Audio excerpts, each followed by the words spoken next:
Thank you all for coming out tonight. Just see, are they coming in here? Okay. My name is Kate Hodges, and I am the Deputy Town Manager, and tonight is really an opportunity for us at the town level to be able to hear from you about your questions and to get some of your feedback and ideas related to the beach portion of the White Pond property. But before we get to that, great. I'd like to introduce you all to the members of the White Pond Beach team. Ryan Kane, who's the Recreation Director, and this is Ryan Orr, and he's our Facilities Director. And each of us are just going to take a few moments to provide you all with some information regarding our progress so far and some of the initial planning efforts and our thoughts regarding the improvements in capital projects for the beach overall. Tonight's meeting is also being taped by Minuteman Media Network, but it is not live.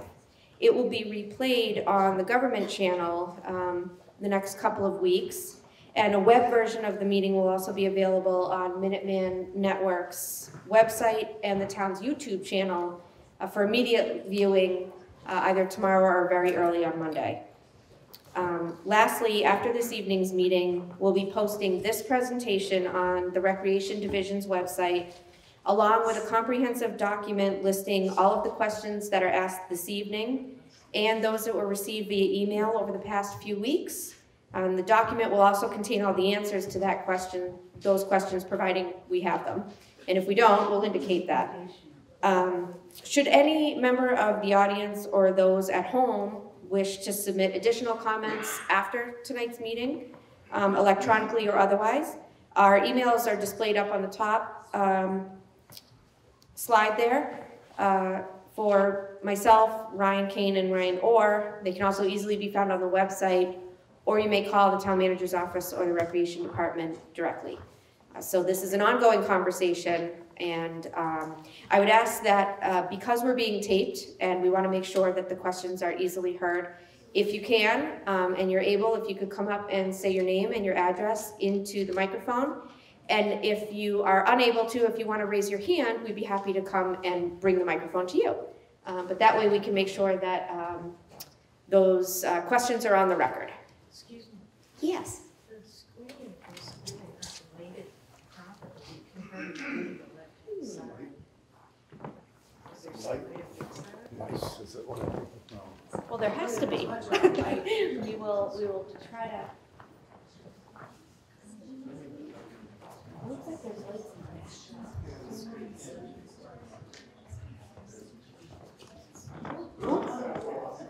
Oh, there you go. Well, is that, it's a little better? Is That's better? Yes? Okay, all right.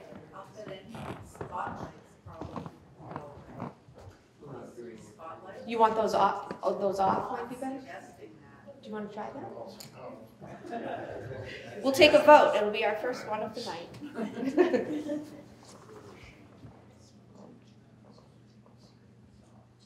Yes. It's like when you go to the optometrist, is this better or worse? Better or worse? So, okay.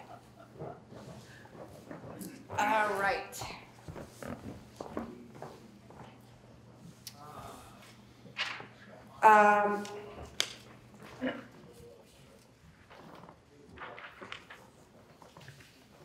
So up here is our agenda, some things we're going to be talking about, and I just went over what happens after tonight's meeting. So as most of you know, White Pond Beach becoming a town entity was the will of the White Pond Beach Associates, who are the longtime stewards and guardians of the pond. And over time, WPA tried to look for ways in which they could enhance the accessibility and the viability of the pond.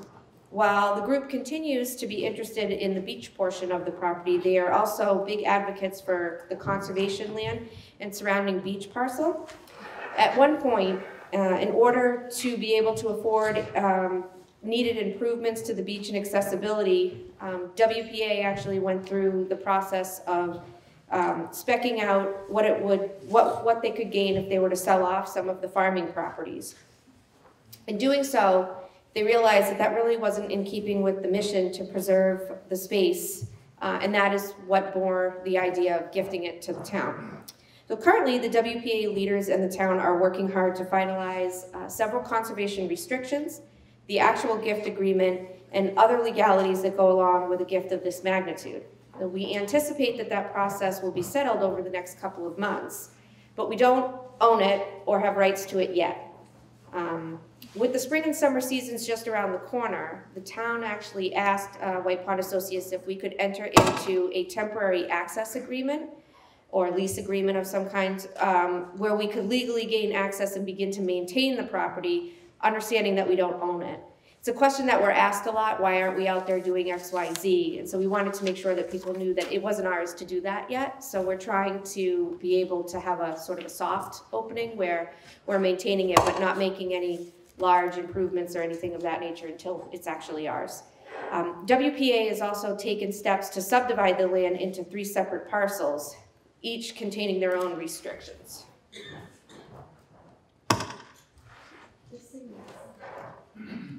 Can you just move it forward?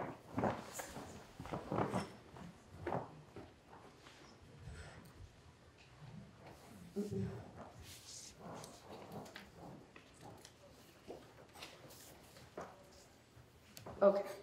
Lots A1 and C1 indicated here are restricted for the raising and harvesting of crops. There are to be no changes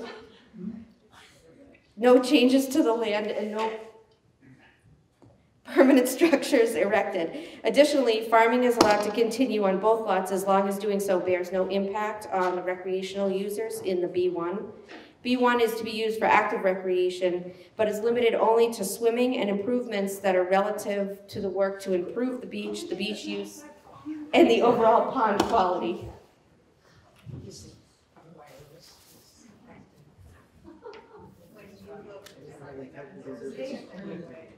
Hey, can you, when they get that working, can you read what you just said? Sure. So we can see what you're talking about. I don't know if it's the wireless or what, because the clicker mouse won't do it either, so. Oh, okay. We took it away.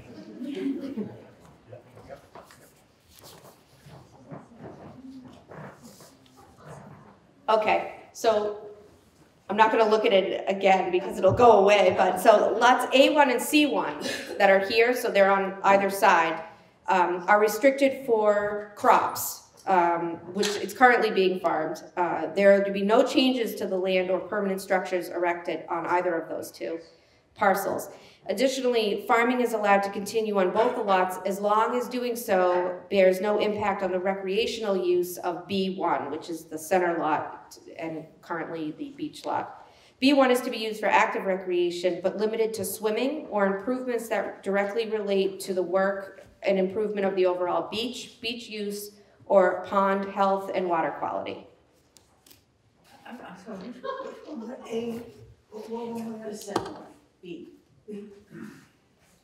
The one in the middle, where you can see the right-of-way that goes down, it's gone. Okay. Well, when it comes back up. Is the right-of-way where you go to the parking area? Yes, yeah, and the boat launch area to get down. So that's part of B. Say that out loud, the question. The right-of-way is where you go into the parking lot, you come off Plainfield Road, and it actually follows down and connects to the boat launch. I have a question. Yes. I thought the boat launch was owned by the Commonwealth of Massachusetts and administered by the Department of Fish and Wildlife, that it's not actually part of White Pond Associates land. Is that correct? That is correct, yes. I'm just saying that B1 abuts that. Thank you. So is that parcel X? Parcel X is now part of B1. That's because X is gone.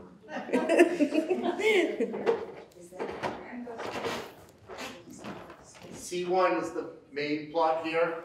A1 is the plot off the far side. Those are the 2 that you said. I'm Right. Hearing farming. Yeah. B1, this is the driveway coming in, and B1 is to the left of And it. then X up there, see it? X is up Yeah. to the right of the boat launch, right? That's part of the beach. Yeah. Currently, half of lot B1 is farmed, part close to the Plainfield Road. Right. What do you want clarified? They don't, it just said, it's hard, but I'm just telling you what the current restrictions are. So the agricultural restrictions on A and C encourage and promote recreational, educational, scientific, and artistic outdoor activities by maintaining land off the shores of White Pond for those purposes. Keeping the goals and objectives outlined by WPA in mind, the town has established a list of short and long-term goals and objectives relative to the beach improvements. So during next fiscal year, the town plans to demolish and dispose of the existing older concrete structures and purchase a new restroom trailer, which is fully ADA accessible. Ryan Kane and Ryan Orr will talk about that a little bit later. To begin to clear some of the woodland underbrush, remove the fallen trees or dead trees to improve the overall health and vitality of the forested areas. And begin the design phase and site prep work related to a new walkway that would connect the up parking area to the main beach parcel, and to better provide beach access to those with mobility limitations by installing an ADA sand walk and cart access strip from the parking area to the water's edge. We also plan to take the staff parking that's down below off of the right-of-way and actually have that as handicap accessible parking. We'll have, there's a couple, but they're for the boat launch, so we're gonna have the ones that were for staff to be for the beach access. And once the season is over, we begin to plan the fiscal year 21's budget. We'll work to update a master plan, which would involve many more community forums such as this. So I'm now going to ask Ryan Orr to come up and speak with you about the planned improvements for the beach area, which we have a plan that was part of the White Pond Associates master plan. This isn't exactly what we would be looking at. Number one, it's from a number of years ago. And number two, just having Ryan going out there, it doesn't necessarily conform to ADA standards, at least as we have it today. But it at least is a conceptual design of sort of what we're thinking about, and well, let him take it from here.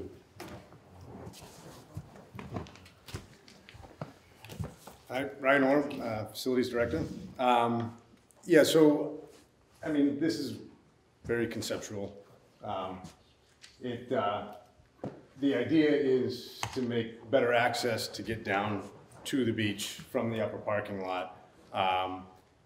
We have engineers right now involved that are working on a plan to get us from point A to point B. I went out today, took a walk to see how easy this is going to be. I don't believe it's going to be very easy to do so, but that's why we do have engineers involved, and hopefully we'll be hearing back from them in the next few weeks to give us a little bit more of an idea of what it's actually going to take to do that. Yes? Is the ground square the parking lot? No, but, Repeat the question, please. Is the ground square the parking lot? I'm just trying to locate the parking lot. That's a proposed by the water, WPA, that is a proposed pavilion, shade shelter that they have. which is not something we're planning on doing. Okay, so where is the parking? So the parking right now, it's there. Yeah. yeah, it's all up top. Sorry, it's in the- Which is, that's the existing parking lot that would be coming off. So there won't be any structures built in place of the bathrooms that we're removing. We, like Kate had mentioned, we're gonna be putting in a trailer that will be movable. We'll be adding a deck porch around it, allowing ADA accessibility. It will have a men's room, women's room, and a family changing room as well, family ADA changing restroom as well, so 3 bathrooms included. Yes? Will that be hooked up to the existing septic, or is it gonna be a pump out situation? That will be a pump out. We're not going to use the existing septic anymore. Would you repeat the questions that people ask so everybody can hear what the questions He wanted are? to, I was just asked whether or not the existing septic system would be used. Our plan is not to continue the use of the existing septic system, so we'll have to pump out from the trailer. The existing well that's there, if possible, we're gonna try to tie that into the trailer so that we have continuous water, so we don't have to constantly fill the tank in the trailer. So, I mean, and then everything else we're gonna be doing, it's really just maintenance of the existing property. We're gonna be cleaning the property, down limbs. We will continually maintain, we'll have someone there daily to rake out the beach, make sure there's no trash left behind. Also take a walk through, make sure there's no down limbs or trees, to keep the property safe. Waste management, we'll have a dumpster at the top with some waste receptacles down by the water's edge. At the end of each day, trash bags will be removed and taken up to the dumpster. And that's pretty much what we have for now. I mean, the good news is, yes? Can you please comment on the siting of the new restroom trailer? Can you point to it on the map for us? Here's the boat ramp going down. Right now, they have the dock stored over here. If you know where it is existing, kind of in that vicinity over there. So it is ADA accessible from the beach to the trailer, into the parking lot, to the, from the handicap parking to that trailer. And can you comment on the proposed dimensions of the restroom trailer and the surrounding porch? Do you know the size of the boat? I'll give that in a minute. I don't know the porch, but I'll give the restroom trailer. Could I just ask, like I said at the beginning, I want to make sure that we're getting all of the questions on the record, but we also want your name and address as well. So I'm happy to pass it around if you think that there's a round of questions that you would have before Ryan Kane talks, but I think that you might get answers to some of these questions after his brief synopsis.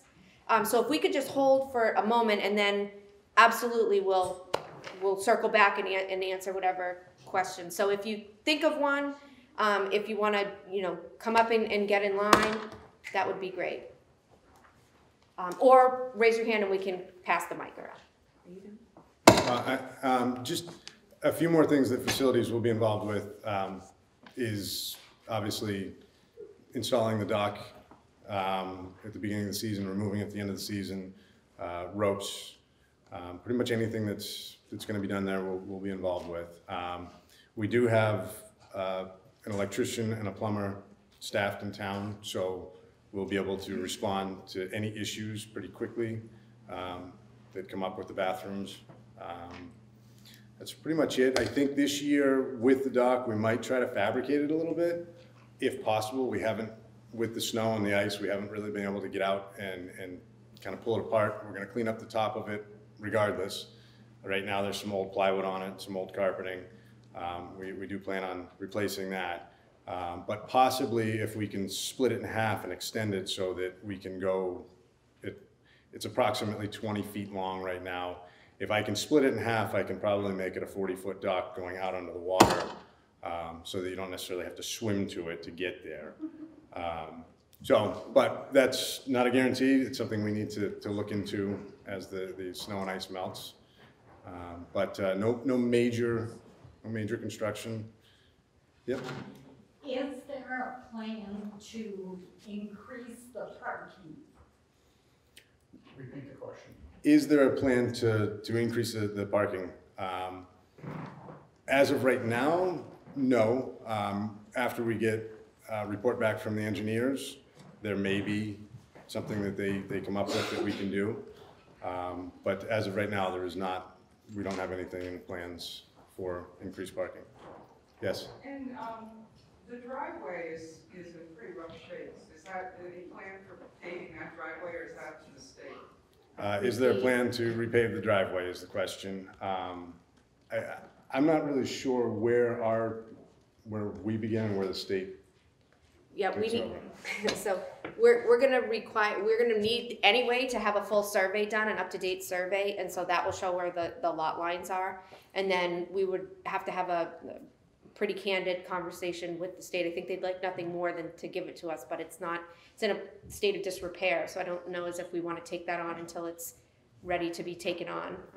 We might entertain doing that if they were to repair it and get it to a place where we feel comfortable, but I'm not sure that we want to take that on right now.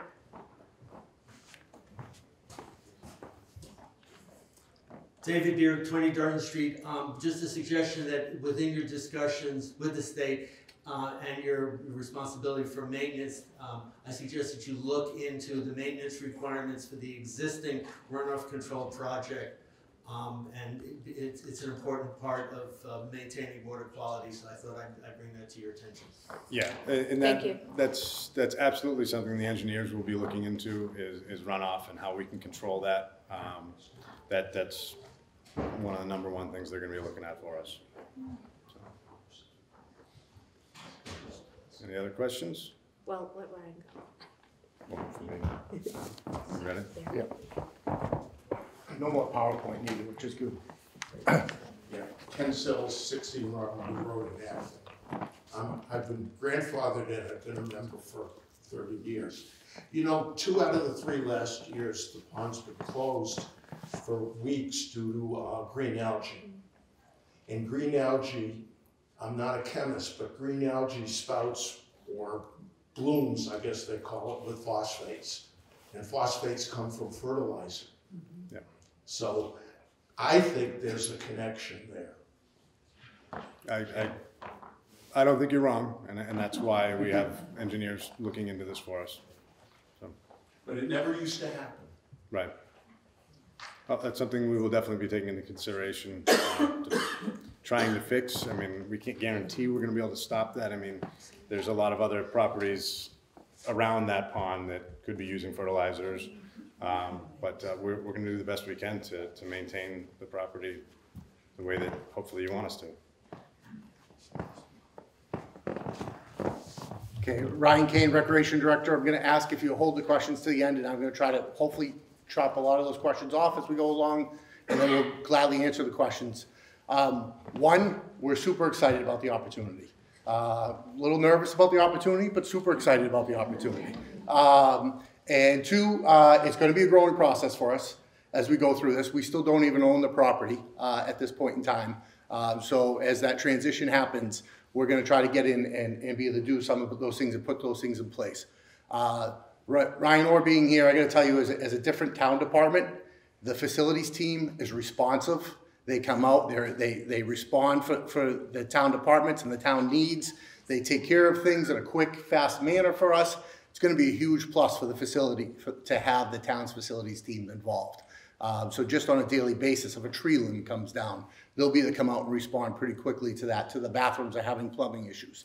So I just put a lot of pressure on him with that, but so I'm going to try to go through and answer some of the things for you in here. But I do want you to know that we understand this can be a learning process for us and a growing process for us too. We want to be able to put a product out that we believe we can manage properly and safely, most importantly.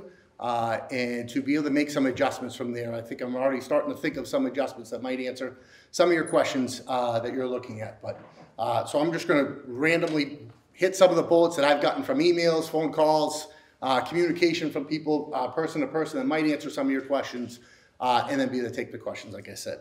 The length of the season is a question that came up quite a bit. The truth of the matter is we wanted to put out a length of a season that we were comfortable managing.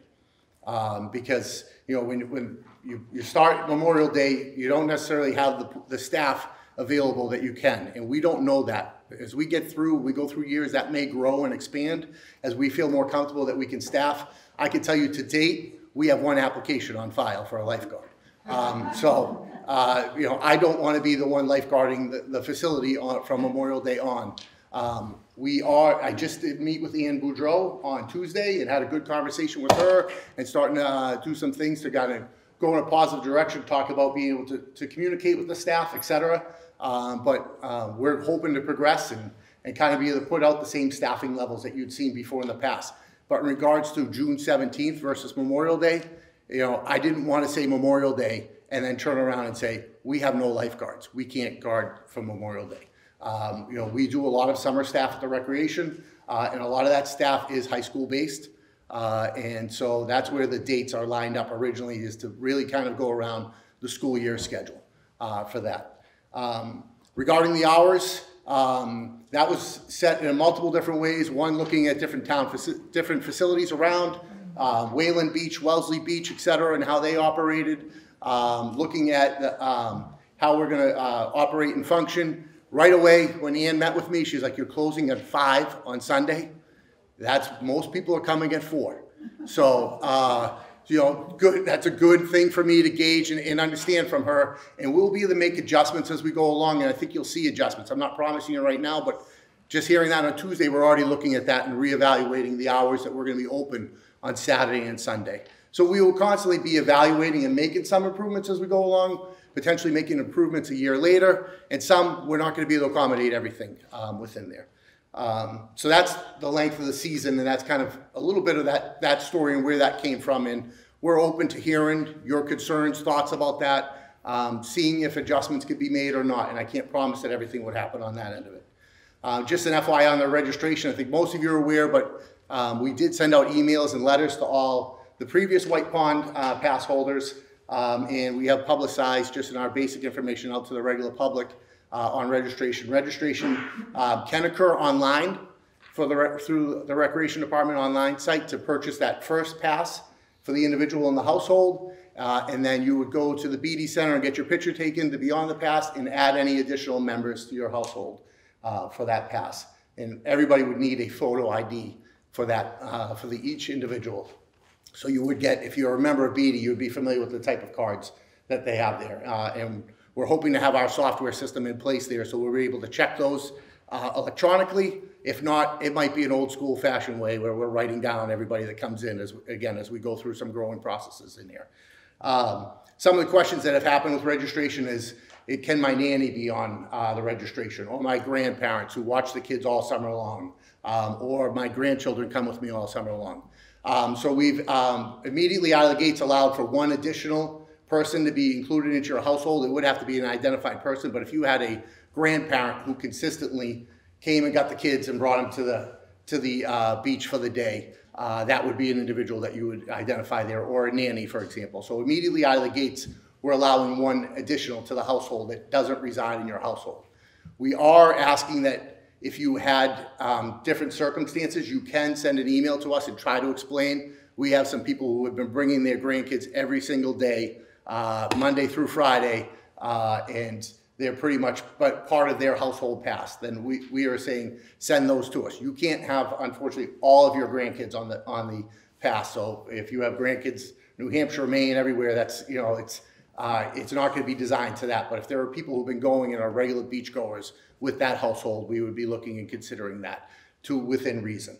And right now that is to just shoot the email communication to myself, and I would respond back in writing so that you can bring that to the BD front desk to make them aware of to what the arrangement is on that. Fees, we did try to bring the fees down to a lower level, and they are competitive with what the town of Wayland is offering for their beach pass, the town of Wellesley, et cetera. So they're in similar line to that. The Recreation Department's goal across the board is to run good quality programming at an affordable cost. So it certainly goes in line with that, and something that we're trying to go upon there. The question has come up quite often about guests, and in the past you've been allowed to bring multiple guests, or you've gotten guest pass. As I'm getting educated as we go through this process. That is not the case under the current situation. You would have your household pass. If you bring guests, they would have to purchase a daily admission.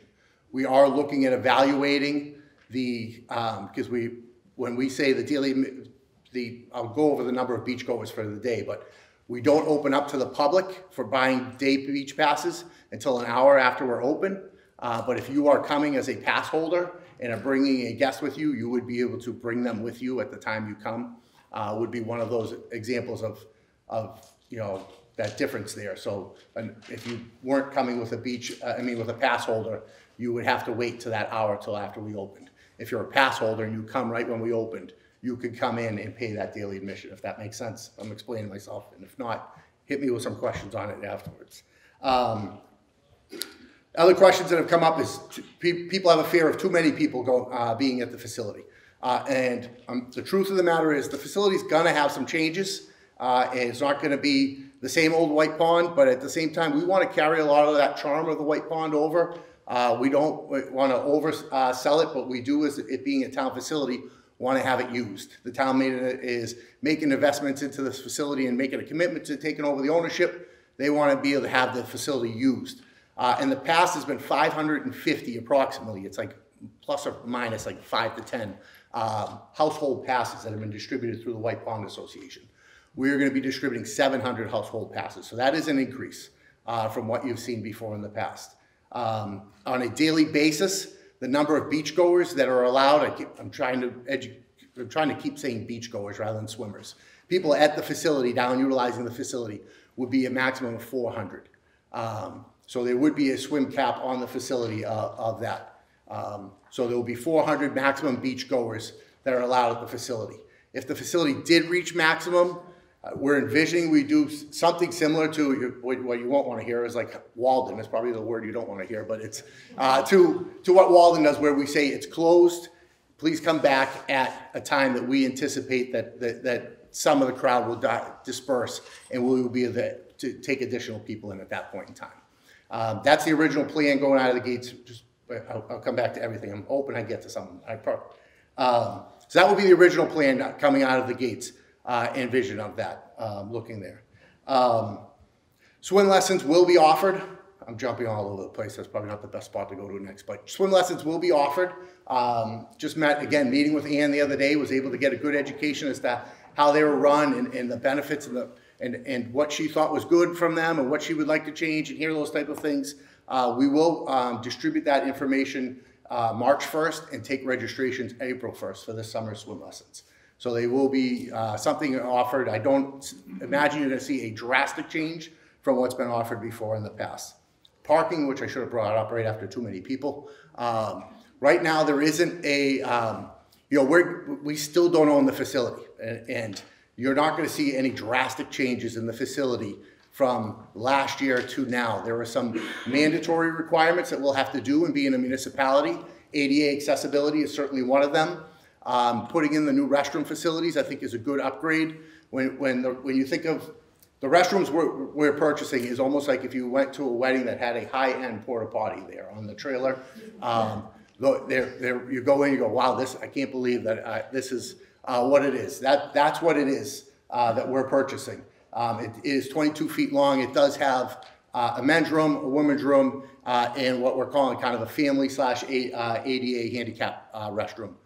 In there. So we will be utilizing that. Pluses of that also is that we're not tapping into the septic, which who knows how strong and well that septic is, and hopefully is doing something to better the health of the pond, to not be tapping into the septic right there that close to the water. So it will be attritional pump out for that. We're hoping, like Ryan said, to be able to utilize the water from the sewer, save a little money there, and be able to fill it up a little bit quicker on a regular basis.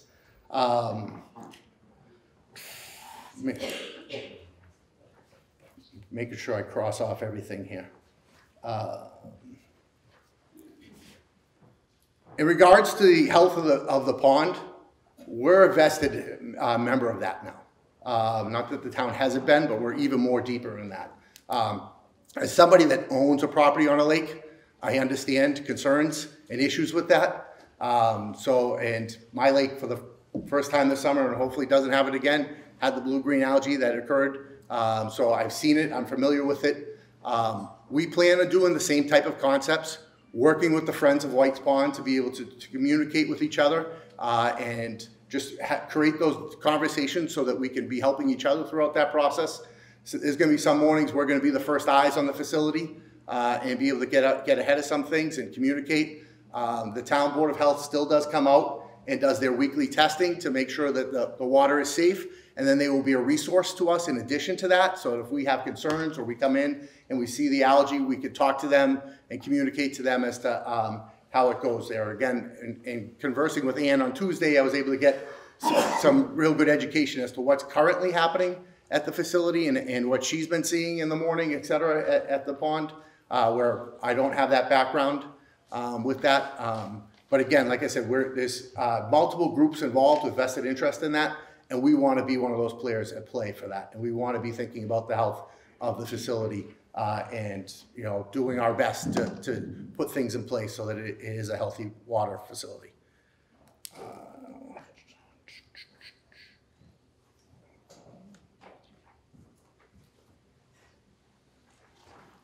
And then just on the operation in the facility itself, You know, I think there's going to be some good benefits to what's happening and it being involved with the recreation department. You know, we're excited because, you know, there's elements that you're talking about lifeguards, and we got lifeguards at Beatty, we got lifeguards at Emerson Pool, we're going to have lifeguards at White Pond. So if one of the facilities was short, we'll be able to utilize off of each other's resources to be able to do that. If we were having swim lessons at White's Pond and it were to be canceled, now there can be communication as to going to one of the other facilities to utilize that, so that the other facility can host the swim lessons potentially. Again, just being part of that, becoming part of the rec family and becoming part of the town family, we're excited about that, those outlets and those opportunities. The lifeguards will be managed by Amanda Smith, who is a program manager at the Beatty Center, who oversees the lifeguards. The daily operation of the facility will be overseen by myself, and managing that with obviously there's going to be a waterfront director there, similar. I'm not going to be at the facility all the time, but making sure the facility's safe, clean, and doing all those type of things will be more on my shoulders for that, for the daily operation of the facility. You didn't rehire Ann? Ann hasn't applied yet. We talked to her on Tuesday to talk to her about the potential for that, but nobody's applied for the waterfront director, so we haven't rehired anybody or done any element of that. But beyond that, that will ultimately be a personnel matter, so I can't go too deep into that. But to me, and I'm not talking about Ann in this, I'm talking about the more people that come back that know about the safety and what to look for and look for you know, where the dangerous areas and all that type of things is a benefit to us, because we don't know that right out of the gates. So anything I'm missing on programming you want me to chime in on? Special events. Yeah, we are running some special events down there and trying to do a couple things to try to do some things with the community there, and generate just a small handful right now. Already communicated with Trails End. They will be providing the food for the family hot dog event, and we're working with some of the ice cream vendors in town to do the ice cream social there. So we're just starting off with 3 simple special events that I didn't think were going to overwhelm us, but with the concept of trying to be able to do some of those additional things for the community within. And before we take questions, a couple things is, one, when you do come to take questions, if you could come forward if possible and say your name and address, and then ask the question. That way everybody can hear it. If you can't come to the microphone, we will gladly bring it to you. Raise your hand. We're going to do the best to answer you, and we're also going to try to tally the questions and be able to respond back to them, because there's people who aren't here or you may have missed a question that we can put those out there for you. And again, I would be lying to you if I told you, if I didn't tell you I was a little bit nervous about taking this on and going through this operation. But I grew up swimming at Memorial Beach in Marlborough, Massachusetts. That was my favorite place. She's from Hudson, so it bothers her so no end. It's because Centennial Beach is the place to swim. So, it's the same lake, by the way. I understand and value that sense of what it is, and first time I walked out to White's Pond, I was like, wow, this is awesome. And it's a beautiful place, and we're excited to be a part of it. We're going to do our best to manage it, and to do things that are things that keep a little bit of that same old charm, but we're also, again, like I said, there will be, I'm not going to lie and say there won't be some changes. It is now the town operated facility, so it's not going to be a private association group anymore with that. So there are naturally going to be some changes. So questions, come on up. Hi, Alice Daly, Wedgwood Common. I have a related question, double, but the map's gone. You want the map up? May I? I'll try. Which map? Oh, thank you. The one that was up there. well, the concept or the one with all the parcels? Oh, the last one was up The last one, okay. The concept one. Yeah, I'll try.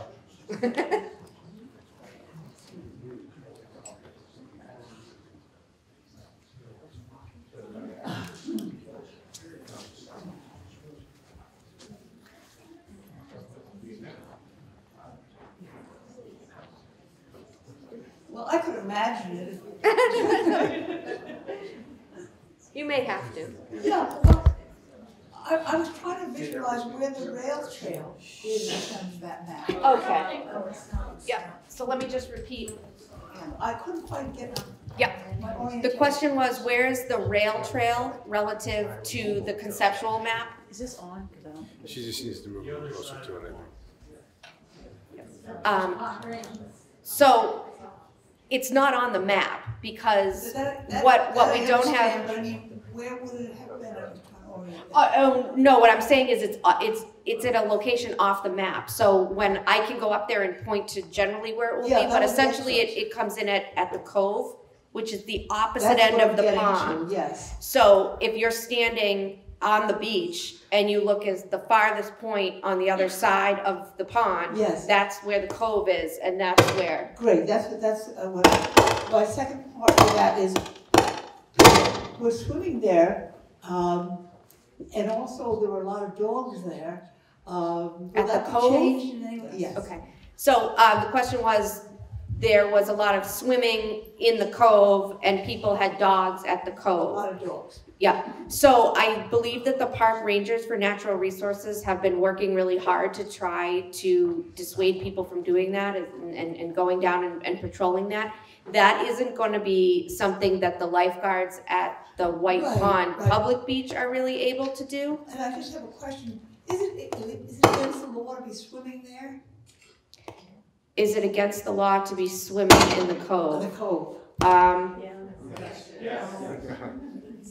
Thank you. There's a, I got you. no, it isn't. Excuse me, White Pond is a Massachusetts cable pond. Yeah, it's a great pond of mess. I agree with you. You're fighting with me, but we're agreeing. Okay, it's You're a- right. it's It a is cable not. pond, and so it's public now, the accesses aren't public. You have to get up though, like everybody else, sir. Thank you. Marty Plotkin, hello? Yes. Marty Plotkin of 54 Francis Street. The materials that we got at home indicated that we are selling permits for non-residents. And I wanted to understand, A, is that really true? And B, why would we do that? Yeah. Did everyone hear the question? Okay. So, yes, that is true. And, but with limitations. So as a great pond in Massachusetts, one of the regulations for that is that the public have open and reasonable access.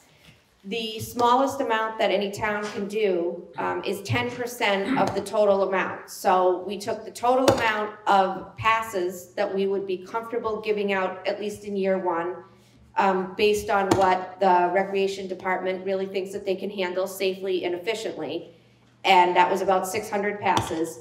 And we dedicate 10 passes to non-residents, was number one. 10%, I'm sorry, so 60. The second part of that is that in talking with the White Pond Associates, there were a number of non-residents who were current pass holders that were grandfathered for a number of different reasons. And they asked that those persons be allowed to maintain their memberships. And so it doesn't seem fair that we would only allow a certain amount of non-residents to keep their membership without making it equal and accessible. And the third thing is that if we chose to limit it just to Concord residents only, then it would negate our ability to be able to apply for both state and federal grants, and it wouldn't hold up if a non-resident were to contest it to the state's Department of Conservation and Recreation because it's considered a great pond. Thank you. Alan Marks, Baker Avenue, Concord. Walden Pond closes at sunset. I would strongly urge you to close at sunset, which is approximately 8 p.m. at the beginning of the summer. And the closing date gradually goes down to 7:45, 7:30, 7:15, and at the end of the summer, 7 p.m. For those of us who don't bring little children to the pond often, the end of the day is the most special time of White Pond. Mm-hmm. So I would, it's not a question, but it's a comment. I would urge you to reconsider your closing time 7 days a week. So and thank you. The closing time is the time that we're gonna stop having staffed lifeguards. But White Pond will be considered a public park, and as such is open from dawn to dusk.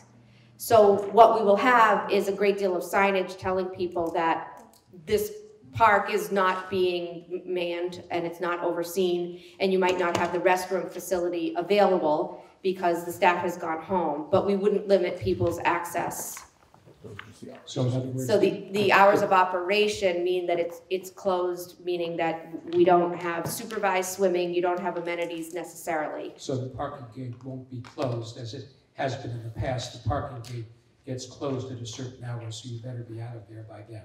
But you're not planning on doing that. Right, because we also were informed of a couple of complaints and things that came forward from persons who were trying to access the boat launch, which we can't. So we're not planning on it this year. That doesn't mean that if something happens and it's a public safety issue that we wouldn't revisit it. But our thought is that we're going to treat it like all the other parks. And my second comment has to do with the guest fees. The Thoreau Club has a $10 guest fee. Walden Pond has a car guest fee of $8 per car for Massachusetts residents and $15 a car for non-Massachusetts residents. My comment is that your proposed guest fee of $20 seems exceedingly high. And if one wants to bring family members, siblings, grandchildren, etc., you're suddenly looking at a $50 to $100 fee to bring your children. So I think that those fees should be looked at again. I also think in that regard that you might consider a family fee, not just a spousal fee, to include X number of first-degree relatives, children, or perhaps grandchildren. Okay.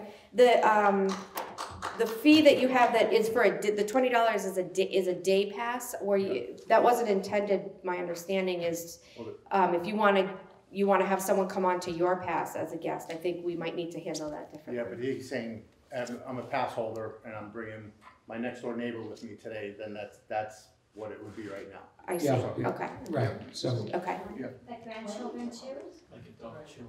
Yeah. Yeah. $20? Yeah. So shouldn't you cap the amount, Well, like it's- $40 per family? We need to keep it to the microphone. I'm not I trying to know, cut you but off. So, I'm his wife. okay, all right, perfect. Sir, are you allowing her to cut in on your microphone time? She's my wife. I've been ceding time for her for years. I got the microphone. And my last question is this. If you give out day passes and a pass holder wants to come at 2 or 3 p.m., isn't there a legitimate concern that the parking lot will be filled by then? And then we'll get into the Walden Pond conundrum where White Pond is closed, come back in 2 to 3 hours, because that to me would essentially ruin summering at White Pond. All good points.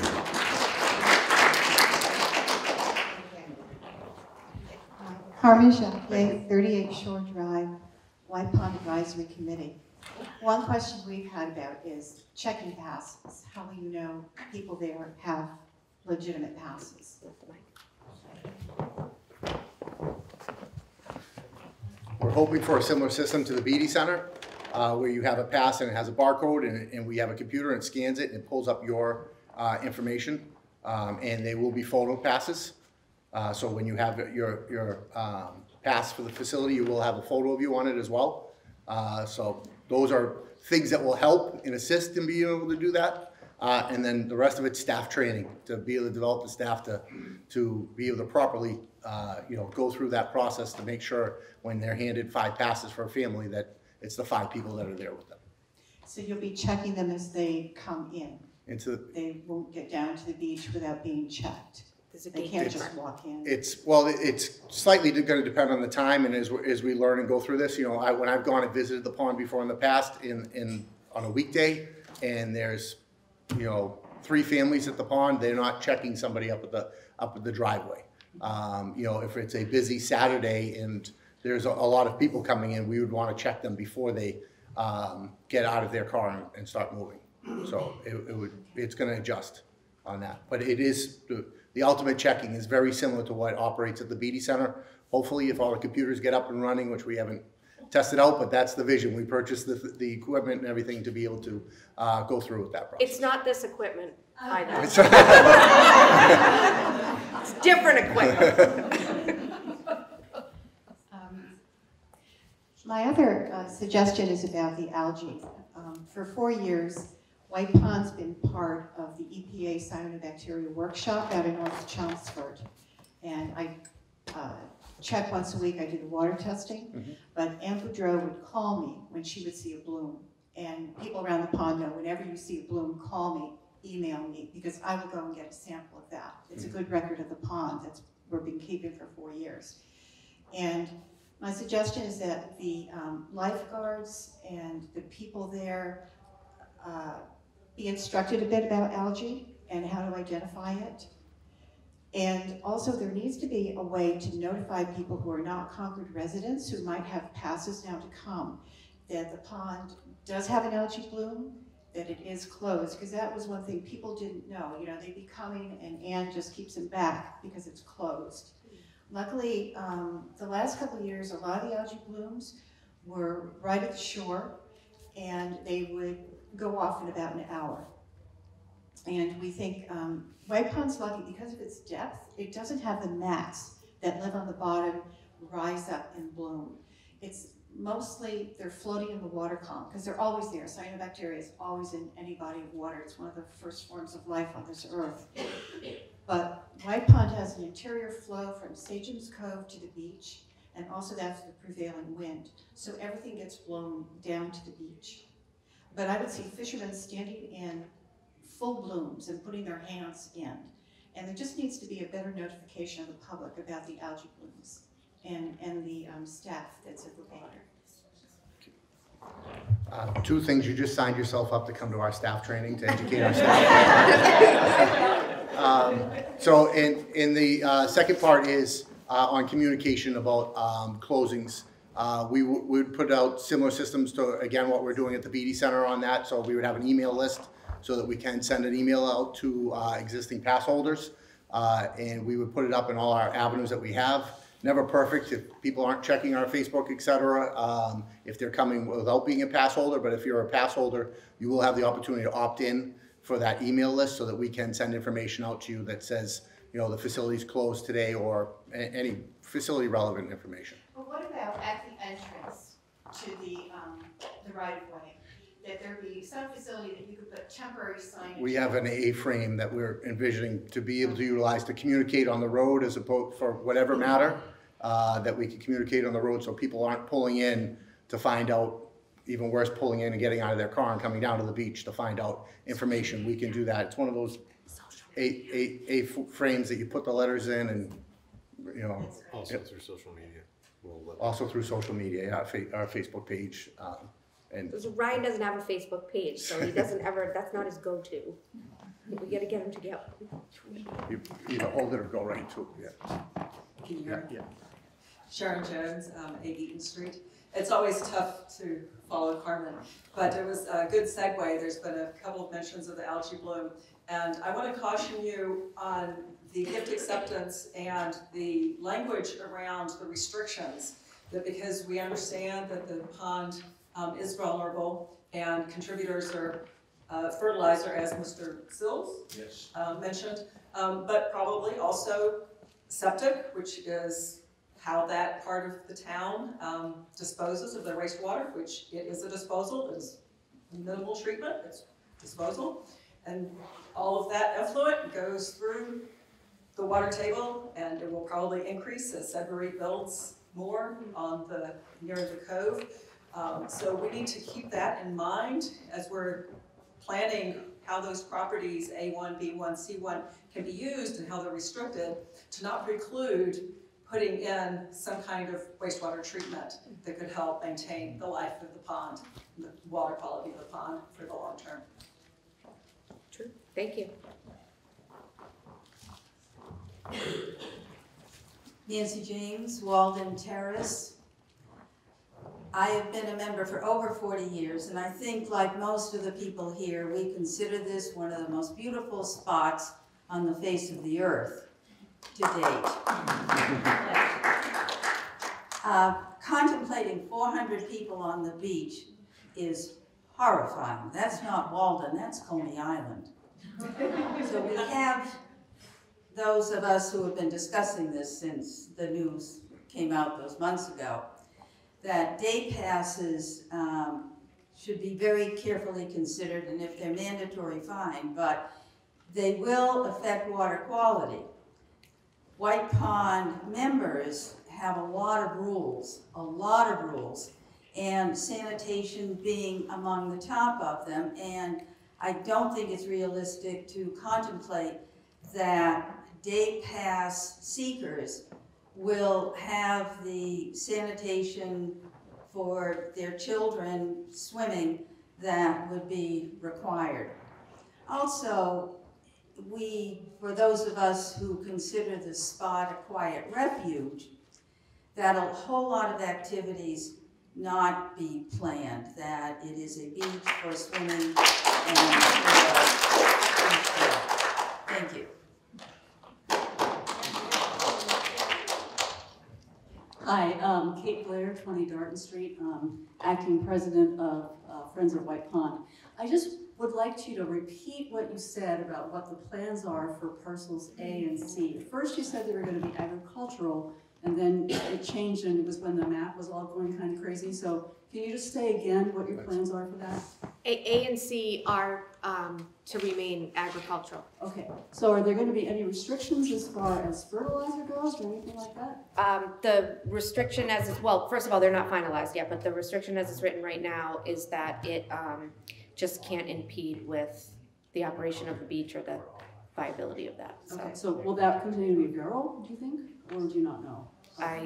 We don't know for sure on that. Okay, so can we, as Friends of White Pond, request that you ask, any kind of fertilizer, it doesn't matter what kind of fertilizer it is, it will come down the county road and through the parking lot and go right into the pond. Mm-hmm. And as we've all been talking about algae, it's one of the leading causes of that. So we thought it wasn't going to be agricultural, it was going to be recreational. So we just were trying to figure this out. Sure. So that those two parcels and that restriction is being handled by the NRC, the Natural Resources, and so the rec department and facilities and that we don't have jurisdiction over that. So that would be Delia. Delia and the commission. Yes. Okay. Great. Yeah. Thank you so much. Sure. Hi. I'm Josh Galper. I'm at 65 Stone Root Lane. I live near the pond. I visit all year round. Unfortunately, my visits do include bringing a trash bag. There's a lot of trash that's left around the pond. So my question is, what will it take for the NRC to really take a leadership role in conservation of the pond, which I think will, of course, benefit your efforts at the White Pond Beach?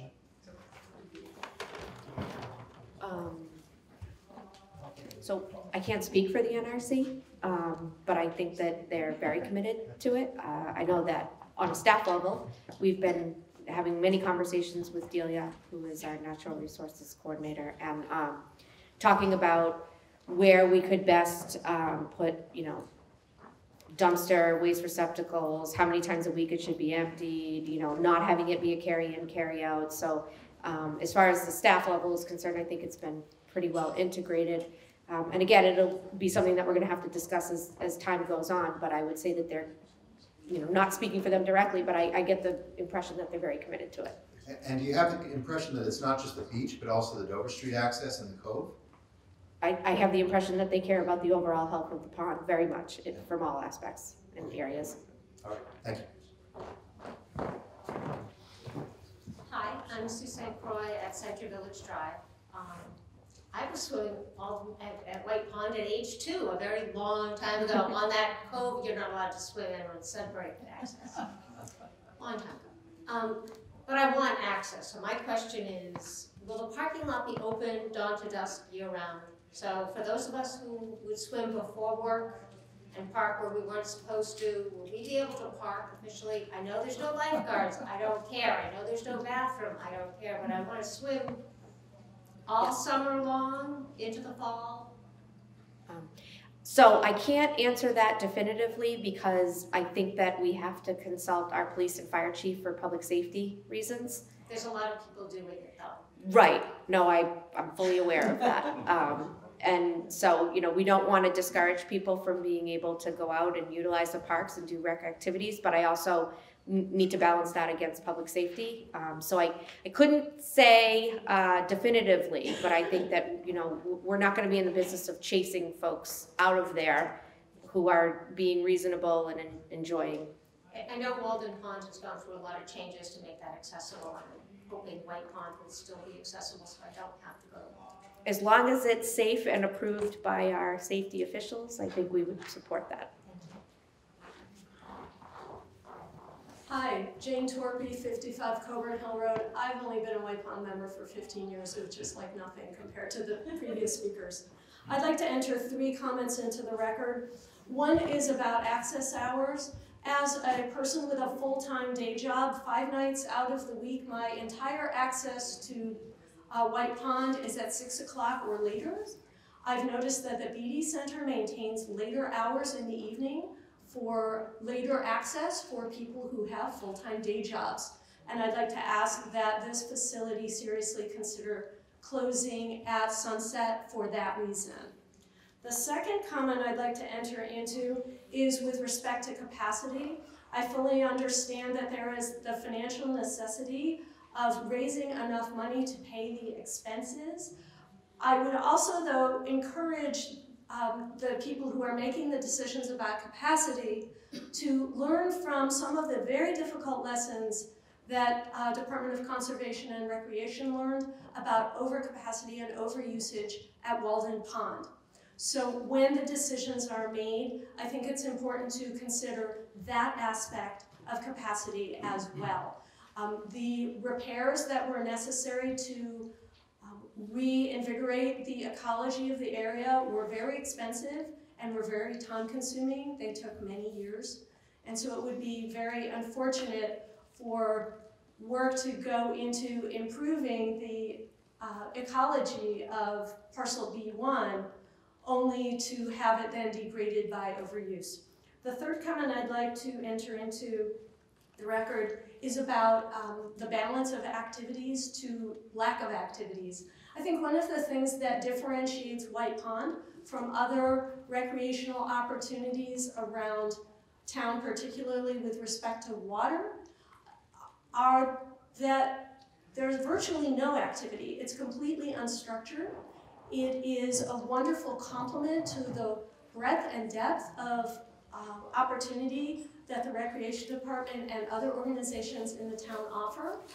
And so I think that lack of activity itself can almost be considered as an activity. And for that reason, I would encourage you to seriously consider really limiting all of the organized activities. The only ones that I'm aware of that have occurred over many years at White Pond have been the swimming lessons, which are directly related to increasing the safety of patrons' use of the pond.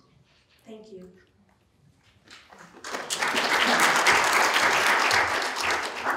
Hi, I'm Marcia Schloss, 86 Hillside Avenue in Concord, and I second what this woman said about activities. This is a nice quiet spot to go.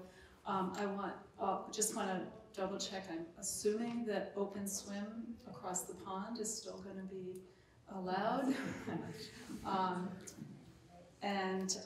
I wonder if there will be some more timely notification of when the pond is full or closed because there's been thunder, or any other times that it's closed. Is there going to be an app or something that will happen more in real time?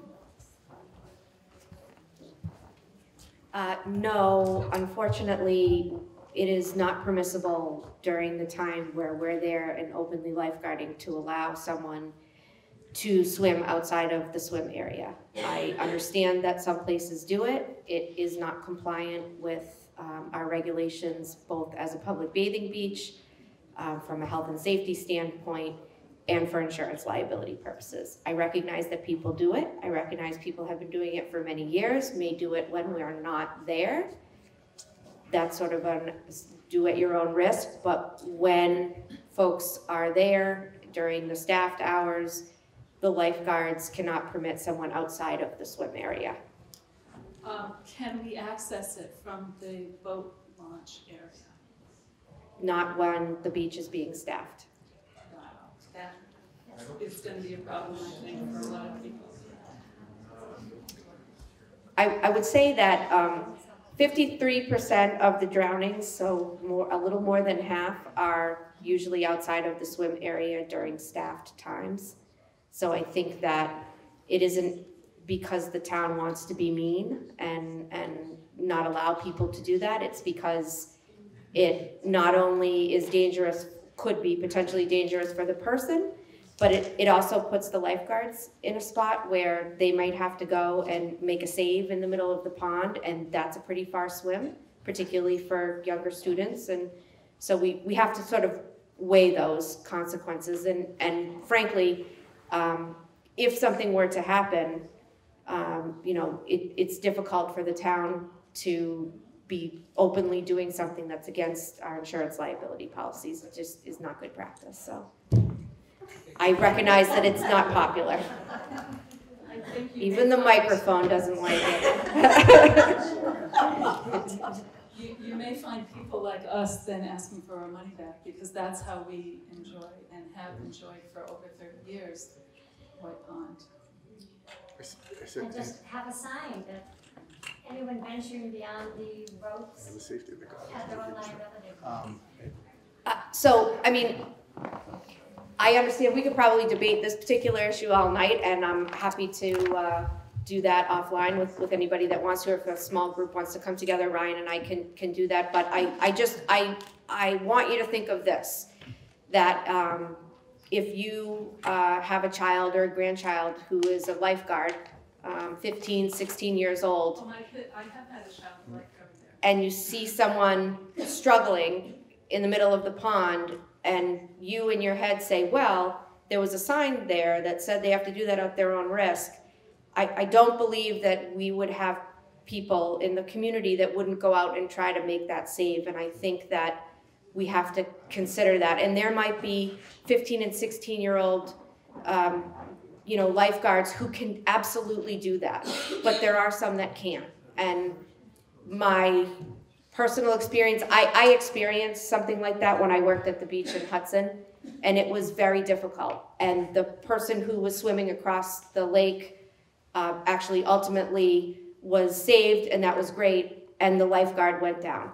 And there was brain damage, and it was really difficult. It was difficult for the community, and so while I understand that nobody would ever do that on purpose, we as the town officials and town leaders have to make sure that we have a place where we're employing people and making sure that they're safe. So that's the position on that. It's not just about the insurance liability, but if we don't have a beach that's insured, we're not going to have a beach. So we also have to comply with the rules and regulations for that. It's much different than a Walden Pond. It's perfectly swimmable, up and down. Plus, there's a road in area for swimmers. Can those comments please be repeated so that they're entered into the record?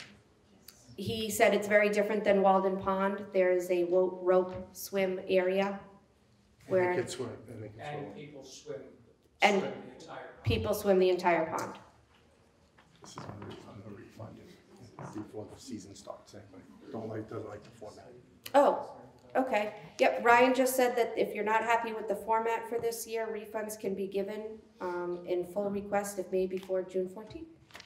No, it's not. This isn't about refunds. It's not about what? Well, I'm answering the one question that was Oh, here, sorry. so.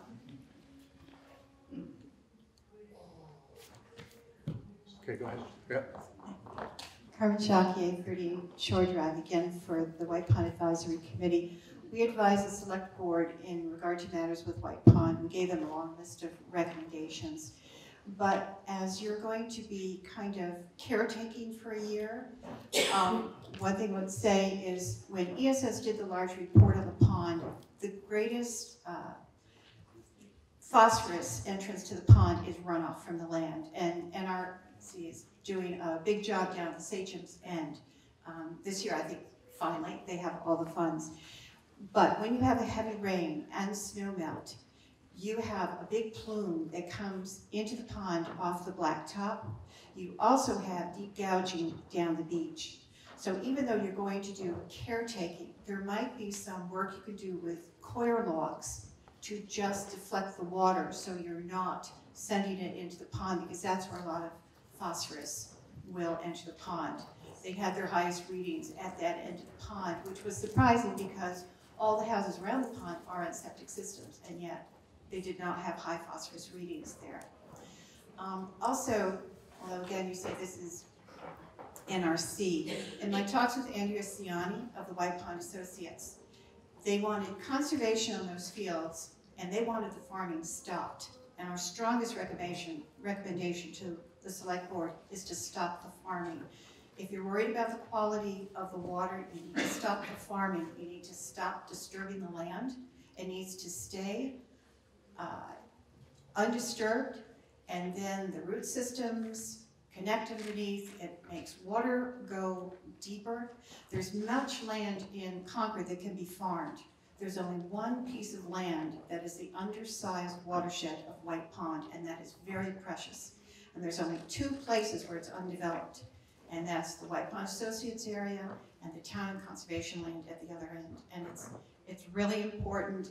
You keep farming and turning that land over, you keep putting fertilizer on it, you're going to have more algae blooms. Well, we are taping this, so I'll make sure that we can capture what you said and send it to Delia and she can circulate that.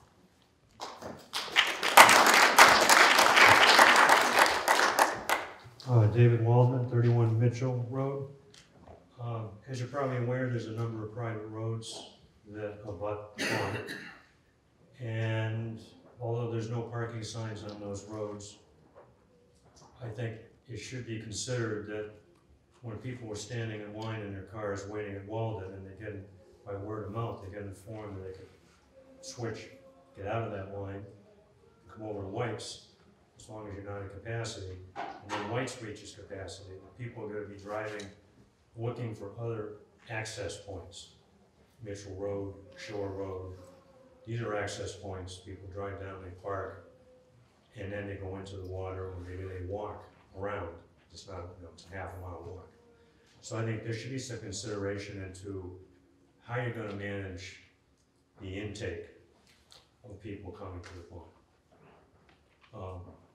Particularly since I didn't hear you say there'd be any restriction on the number of visitor passes on any particular day. So if people that are residents of those streets and have their own passes and they come to the pond and it's full, that would be obviously quite disappointing if it's overrun with visitors because the next pond over is closed for 3 hours. I am a chemist, and I would be concerned about the runoff from the parking lot and the access road, neither of which are in reasonably good condition. And so I think you should take a very serious look at whatever you have to remediate the condition of both the parking lot and the access road. There are ways to seal them, but not in the current condition. And without sealing the surface of those paved areas, the incursion of phosphates will accelerate from what it's doing now because it's related to the condition of those two paved surfaces. As you've heard people say during the storms, just flowing down right into the pond. The other thought I wanted to mention was that both of our kids are lifeguards there. They have refrained from submitting their applications because of the uncertainty with respect to Ann. That was the comment I got from both of my kids. So I think the faster you resolve that, the more clarity there will be for the people who have worked under Ann's supervision for a number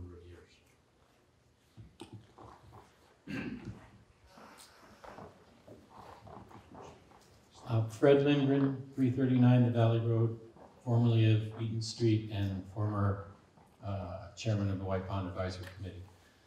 The time between 5 o'clock or whenever your closing hour is until sundown could look either of two ways. One is if the pond stays open, then the people who have jobs that run until 5 can come in and get a swim before sunset, which is really nice and really peaceful. The other possibility is the lifeguards go home, the restrooms get locked up, and everybody in Concord and elsewhere who knows that the cat's away at 5 o'clock comes, and there's plenty of parking, and parking has always been the way that we control access to White Pond. It's either in your own driveway or in the White Pond Associates lot, or a few people park on Anson and Alden and walk all the way to the cove. But if they knew after 5 they can just come and walk right down, then the experience of the pass holders of the evening could be much worse, especially on a string of 90-degree days in the summer. And there'll be more for people to pick up in the morning afterwards because there won't be anybody there to tell them to go home at night. So I'd seriously be a fan of extending the open hours until sundown to keep it wonderful for the paying pass holders. Thanks.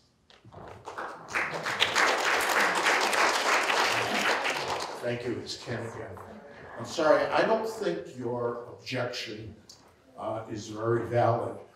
There's a number of private homes with rafts off to the, as you face the water, off to the left. The kids come and they play there and they dive and they swim out into the middle and they collapse their canoes and play in the canoes. Now, what are your lifeguards going to do about that? It's not a valid thing. The lifeguards are responsible for people that are within the ropes. And anybody else that wants to swim, as I've been doing for 30 years now with my partner across the pond, will sign a waiver of liability or whatever it takes. Or alternatively, if you want, I'll park my car, I'll sit on the beach, and I'll go over to the Massachusetts-owned boat ramp, and I will enter the water through the boat ramp. And once I'm in the water, it seems to me the state says it's a public pond. So that's my input. I just don't think it's reasonable. We talk about everything here about land and phosphates and hours and whatever, but what's this thing all about? It's about swimming. Right. And somehow we talk about swimming.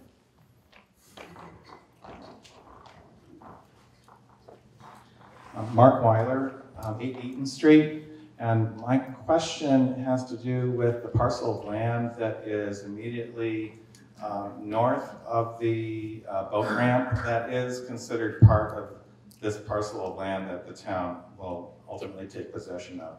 I would like to understand how that parcel of land will be managed from the context of public bathing.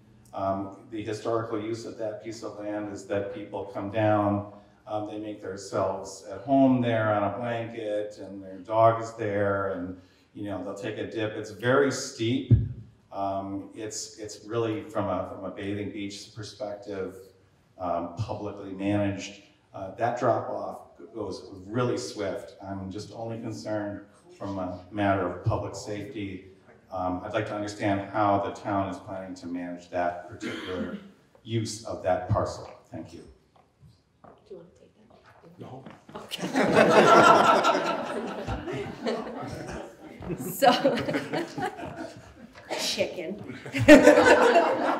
So, that particular parcel, which I think you're referring to as parcel X, and that is actually going to be part of the beach parcel, although it has its own restriction that there can be no permanent structures erected there. So we were tossing around some ideas, whether we would put, some canoe or kayak, temporary things there with some loaners that people could use, and maybe that would be something that we could do, or we could have a couple of paddle boats that folks could use. We don't really have an answer to it, and I think that would be something that's more public discussion. would be needed. I don't think that we would prevent people from setting up their picnic blanket or going over there. It's part of the beach parcel. So it's outside of the, swimming area, and so I think that we kind of have to deal with that in a way similar to, the open water swim and a couple of, other things that have come up here. So, but I don't think it would be off limits by any means. All right, thank you. Hello, my name is Jerry Frankel, 132 Jenny Dugan Road, former chair of the White Pond Advisory Committee. So I've got some comments and questions. One question, the porta potty, will that be open year round? No. Okay. Well, he asked if the porta potty would be open year round, but it isn't a porta potty. It's a executive restroom trailer. It's the Taj Mahal of potties. Okay, here's why I'm asking about the Taj. Yes, thank you. While most of the focus here has been on swimming, and rightfully so, the pond is actually used year-round, especially by fishermen. And having been down there a number of times throughout the seasons, these folks have no place to go. This is not a good thing for the pond. So I would request that you consider extending the season, perhaps extending the hours, so that the pond, this helps the pond in its condition. Next question. So you commented about the beach becoming, in effect, a public park. What are the limitations, if any, on swimming in the pond outside of the White Pond season and White Pond hours? To my knowledge, none. Okay, I like that answer, but I'll point out this is counter to the way that White Pond Associates has managed it. And so I think this is a good thing. For many of us who are dedicated swimmers, the season is too short, and we like to swim beyond June through August.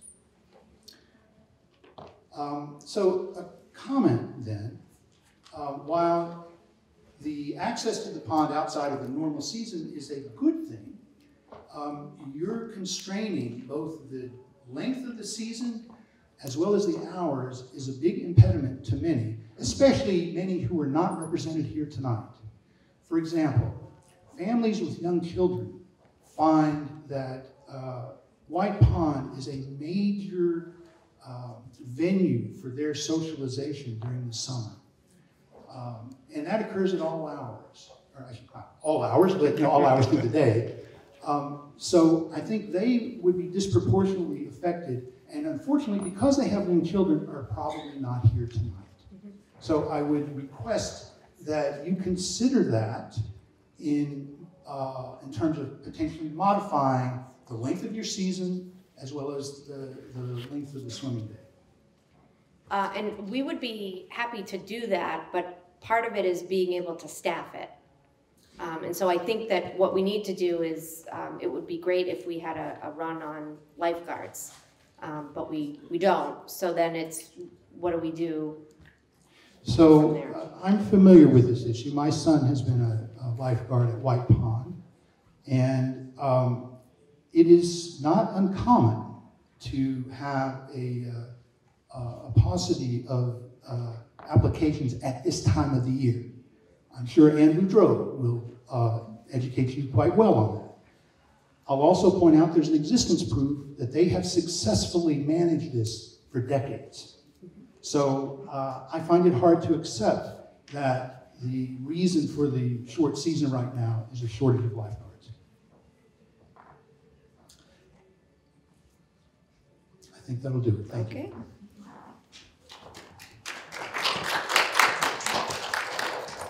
Hi, I'm Erin Fife, 174 Hill Street, And my comment, I missed the parking discussion at the beginning of the meeting, but my question would be, if you do send out notifications when you hit the 400 person mark, if you ever did that during the day, if there could also be another notification when you hit the parking limit, because I don't believe that the existing parking lot will hold enough cars for 400 people. So I think you'll hit that a lot sooner than 400 people on the beach.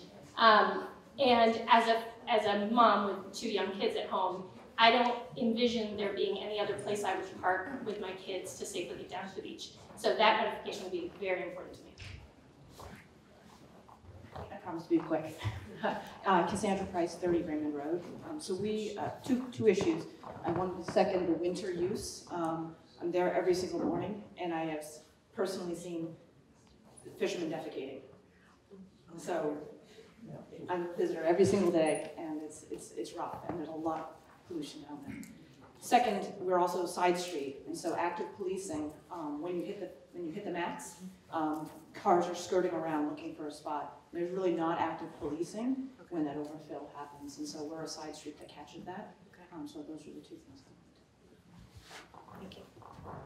I just wanted to restate, since my husband gave me some of his time, but my suggestion for this $20 price, even for children, a family of 4, it's $80. If we want our daughter and her husband and their 2 children to come, I mean, $80 is unaffordable, especially since we stay 2 or 3 hours. So I suggest you cap the price for a family.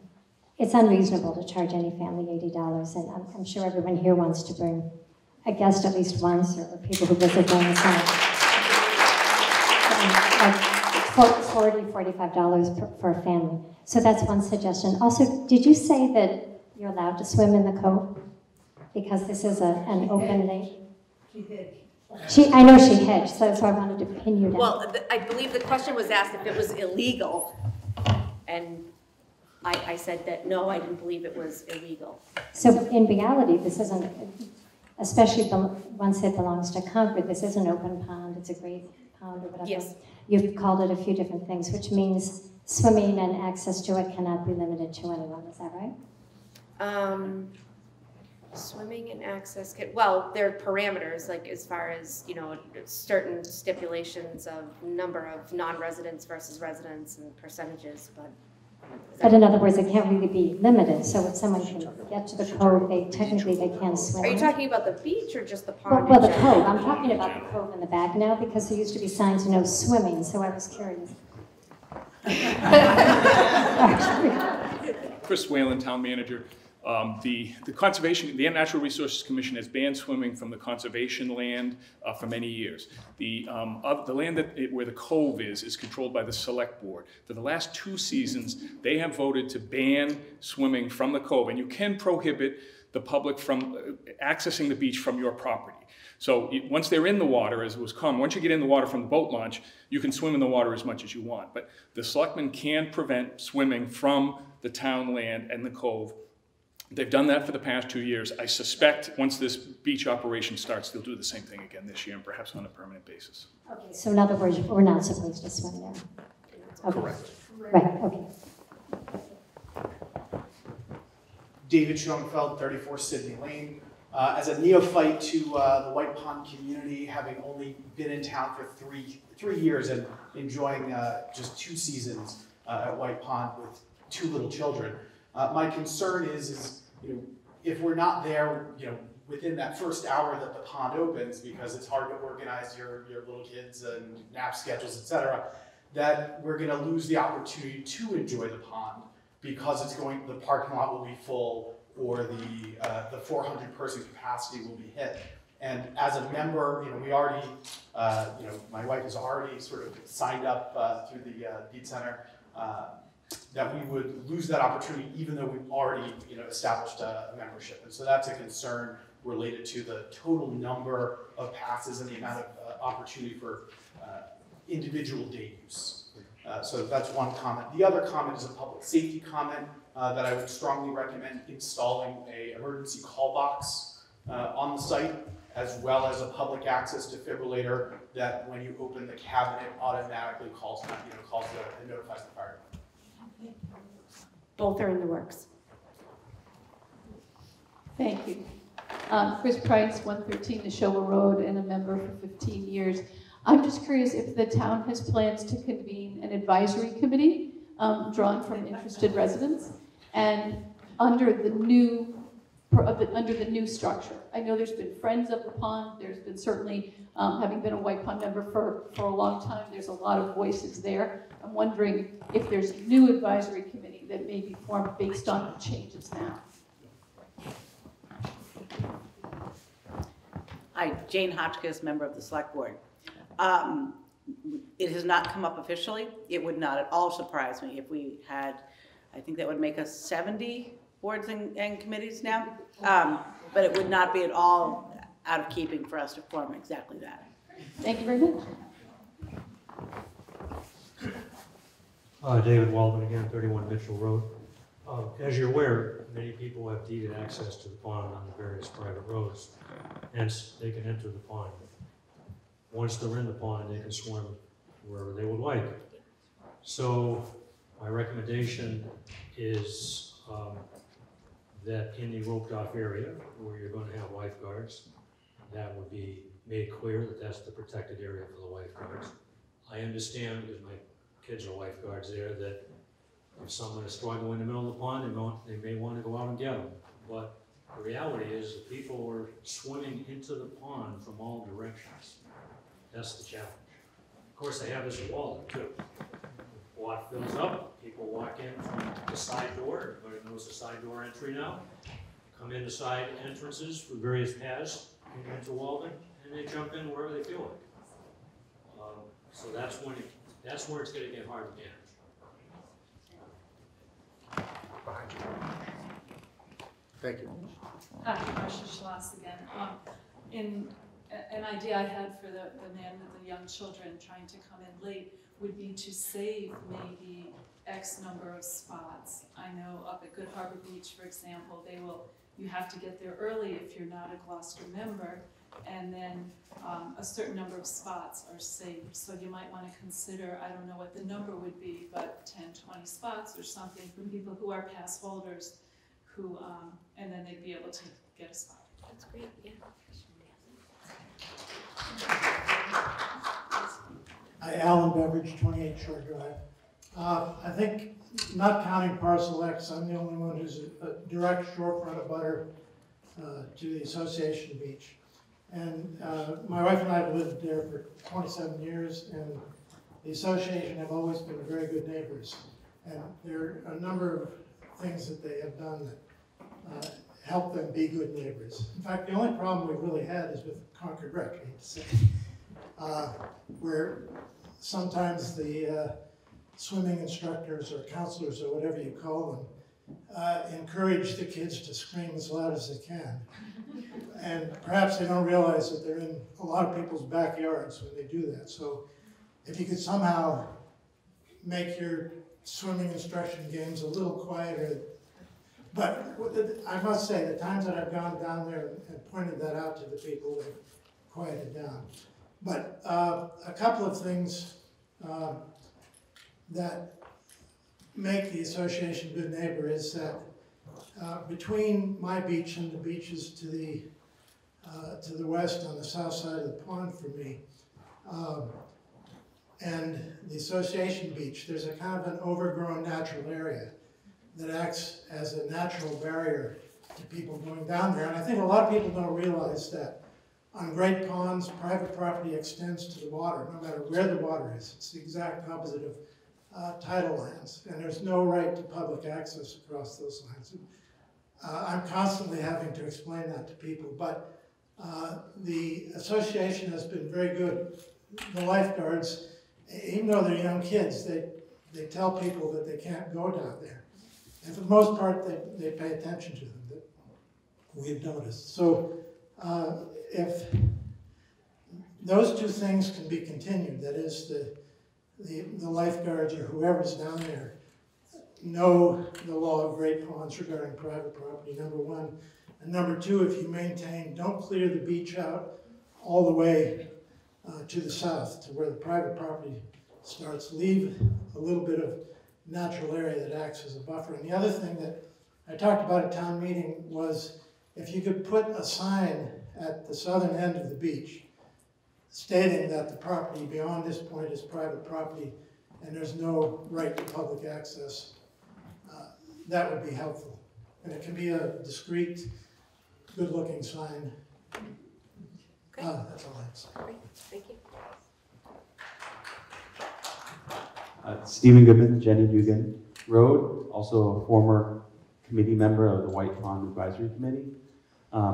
Thank you for taking the time to work with the community and listen to the concerns, and it's exciting that we are moving to this next stage of support. Just two comments. One, a clarification. There already is a official town committee. We've had 3 chair people come up tonight and speak on their behalf. And these people are formally part of the government, and I suggest you work with both the current members and the others. So I do not think there needs to be another committee. I think the one that we have right now just does an amazing job.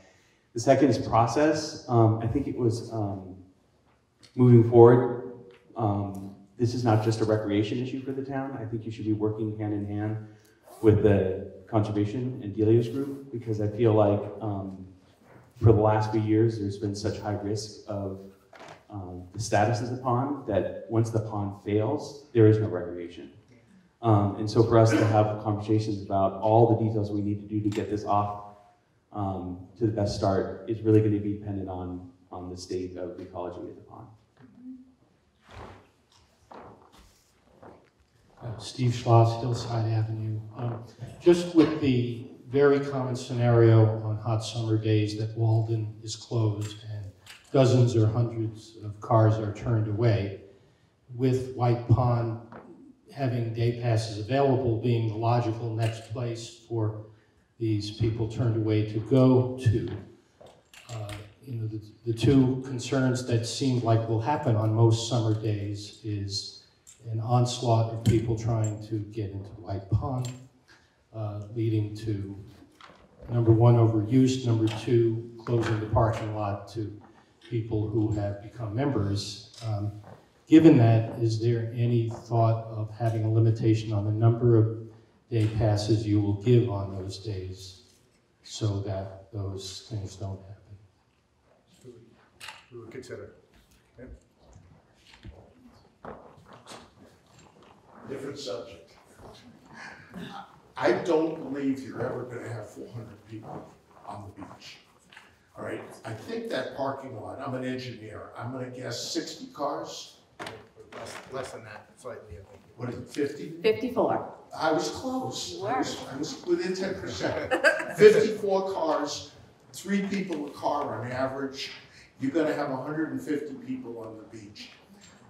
In 30 years or more now, it's only been, I can count the number on one hand, the times when I haven't been able to get into the parking lot. And it's always invariably on a weekend day during the heat wave with strong sun, on a hot day, right? So just as a point of fact, I don't think you have to, your gating factor here is the parking lot, not the people. Behind you. Thank you. Carol Harris, 131 Ledge Rock Road.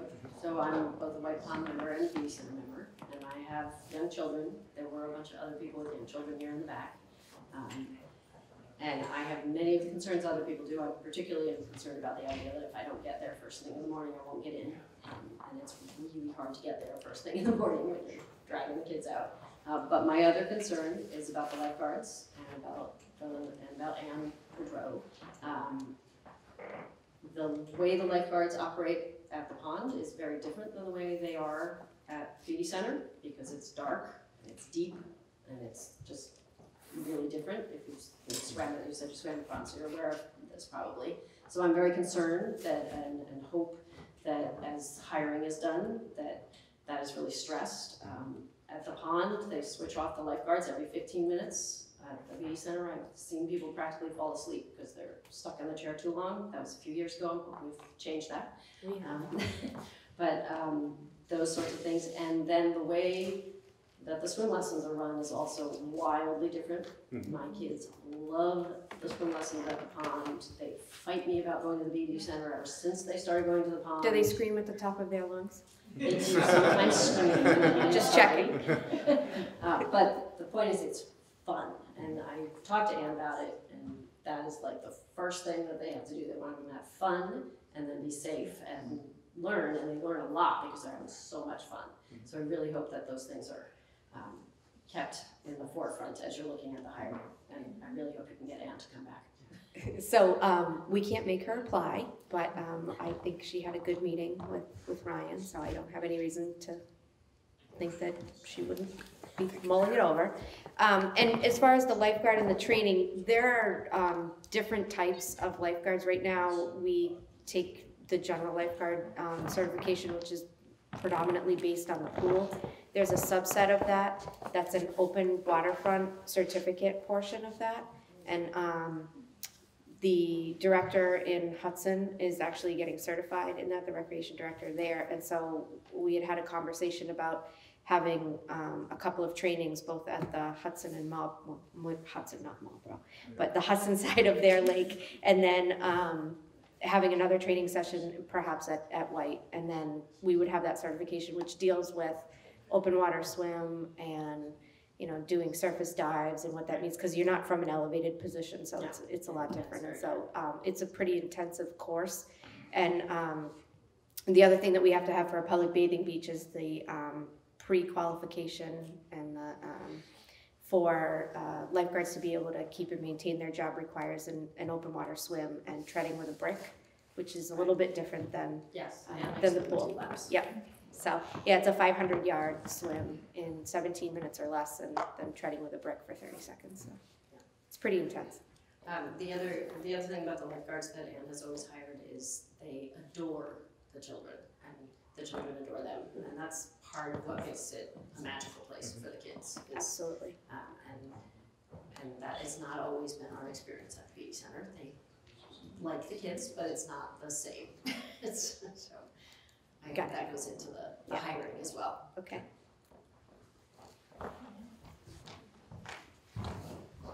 Hi, Ann Remington, 56 Hill Street. Probably not at the most forefront of people's minds, but I have kids and they're both going to be in middle school. We haven't talked about that age yet, and they grew up learning to swim at White Pond, and maybe someday they'll be lifeguards, but without adding a lot of extra programming, I wonder if there's something that could be done to maybe engage that age group a bit more, as the younger kids tend to fall away as they get older and are in camps. It's still a refuge for us to go there and not be plugged in and have them have unstructured time. I want to keep them happy when they're going there. So with regard to the swim lessons, if there's something within that swim lesson time, maybe before camps, that could be targeted towards that group, or so the American Red Cross runs a junior lifeguard program, and another community that I worked in that was wildly successful. It pretty much equates to the work creation or a CIT, counselor and training program. And so while not on the horizon necessarily for our main season here, unless we do it as a soft pilot program, it would be something that we would probably look into. Essentially what it does is, they come in and mirror the lifeguard, but then they also have to go through essentially taking the lifeguard exam kind of every day, day after day, one different piece of it, so that not only are they physically ready, but they know what to expect. Because if they don't, it can be very daunting when you turn 15 and someone says, go swim a 500.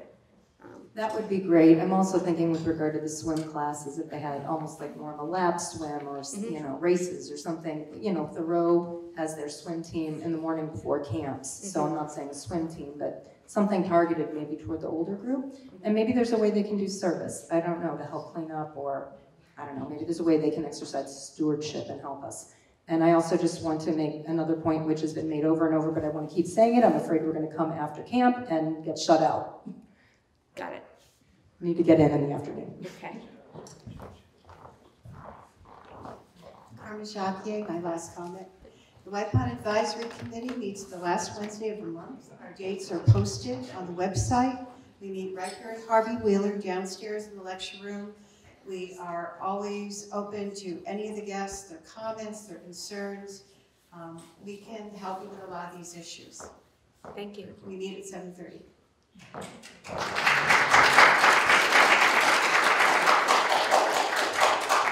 Great. Well, we appreciate everyone for coming. There was quite a few questions, so I am not going to guarantee that we're going to have them all compiled with the answers tomorrow, but we will certainly have it by the beginning of next week. We'll put the presentation up as soon as we can, and the tape should be ready. Thank you. Thank you.